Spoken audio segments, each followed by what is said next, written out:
Brigadier General Charles FitzClarence VC was an Anglo-Irish recipient of the Victoria Cross, the highest and most prestigious award for gallantry in the face of the enemy that can be awarded to British and Commonwealth forces. Early life. Charles FitzClarence was born in County Kildare, the son of Captain George FitzClarence and Maria Henrietta Scott. He had a twin brother named Edward.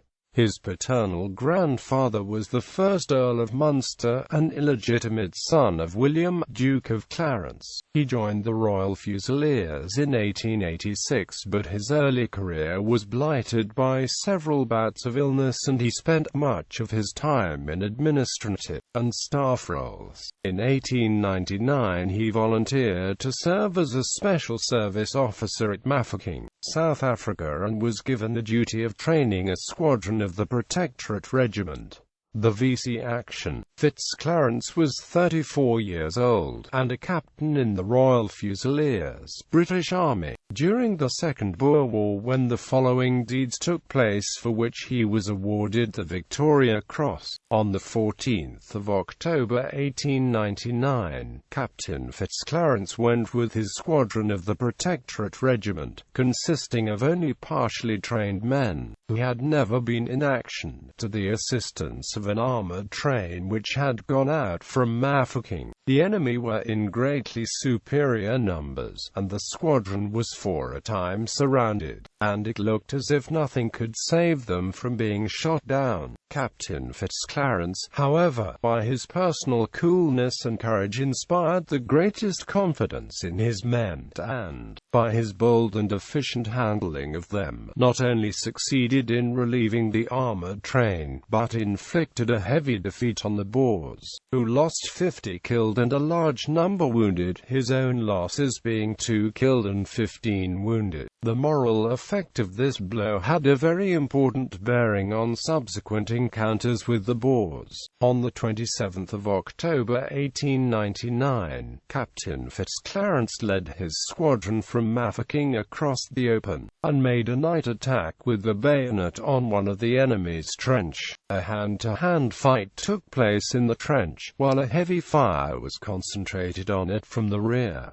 The enemy was driven out with heavy loss. Captain FitzClarence was the first man into the position and accounted for 4 of the enemy with his sword. The British lost 6 killed and 9 wounded.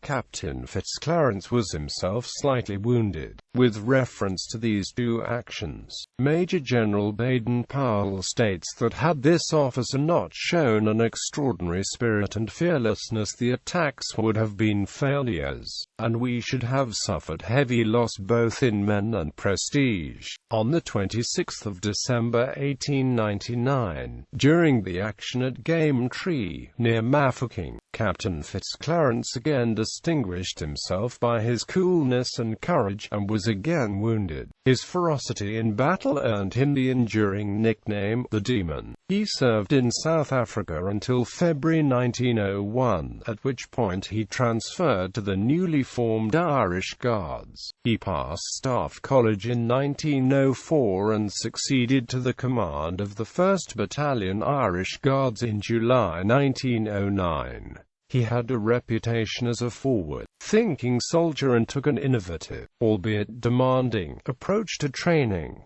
It was noted he was both loved and feared by his battalion. At the outbreak of the First World War he was promoted to the rank of Brigadier General and was given command of the newly formed 29th Brigade. The Great War. On the 27th of September 1914 he replaced Brigadier General Ivor Maxey as commander of 1st Guards Brigade with the British Expeditionary Force. He held this command until he was killed in action on the 12th of November 1914. On the 4th of October 1914, whilst 1st Guards Brigade was holding trenches opposite the German line at the River Ain, he ordered the Coldstream Guards to carry out a nighttime raid against a German position known as Fishhook Trench. This was the first British trench raid of the First World War. The raid was led by 2nd Lieutenant Merton Beckworth-Smith and was a striking local success.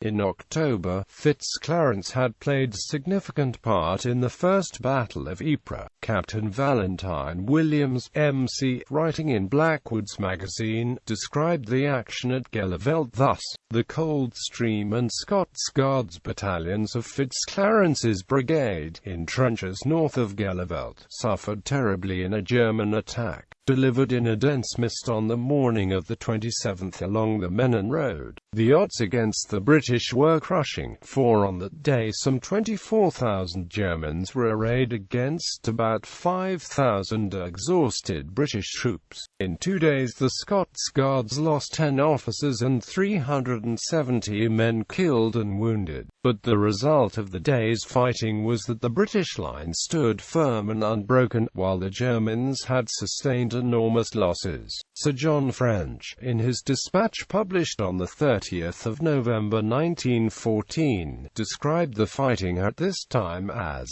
perhaps the most important and decisive attack made against the First Corps during the whole of its arduous experiences in the neighborhood of Ypres. Blackwood's magazine for August 1917 carries an article describing FitzClarence's part. It was he who gave the order for the vital counter-attack of the 31st of October 1914. He rallied the troops and directed the successful onslaught. Lt. Col. E.B. Hankey, involved in the attack, said of FitzClarence, "By shoving us in at the time and place he did, the general saved the day." On the morning of the 12th of November the Prussian Guard attacked British troops along the Menin Road. 13 battalions of them came on, but only in 3 places did the Prussian Guard break through. On the following morning FitzClarence counterattacked. The general himself decided to show his old regiment the way, and paid for the decision with his life. FitzClarence fell dead, and neither FitzClarence himself nor Sir John French knew how well he had served his country at Gallivelt. In his dispatch of the 20th of November 1914, Sir John French said, "Another officer whose name was particularly mentioned to me was Brigadier General FitzClarence, V.C., commanding the 1st Guards Brigade. He was unfortunately killed in the night attack of the 11th of November. His loss will be severely felt." His most recent biographer, Spencer Jones, describes FitzClarence as exemplifying the best aspects of the post-Boer War officer class due to his courage, professionalism, natural leadership, and willingness to act upon his own initiative. He was killed in action, aged 49, at Polygon Wood, Zonnebaker, Belgique, on the 12th of November 1914 whilst commanding the 1st Brigade. He is the highest-ranking officer inscribed on the Menin Gate Memorial in Ypres, commemorating those with no known grave. The medal, his VC, is in the Lord Ashcroft VC Gallery in the Imperial War Museum, London. Family. On the 20th of April 1898, at the Citadel Church, Cairo, he married Violet Spencer Churchill, daughter of Lord Alfred Spencer Churchill and a granddaughter of the 6th Duke of Marlborough, on the 20th of April 1898. The couple had 2 children, Edward Charles FitzClarence, 6th Earl of Munster, Joan Harriet FitzClarence.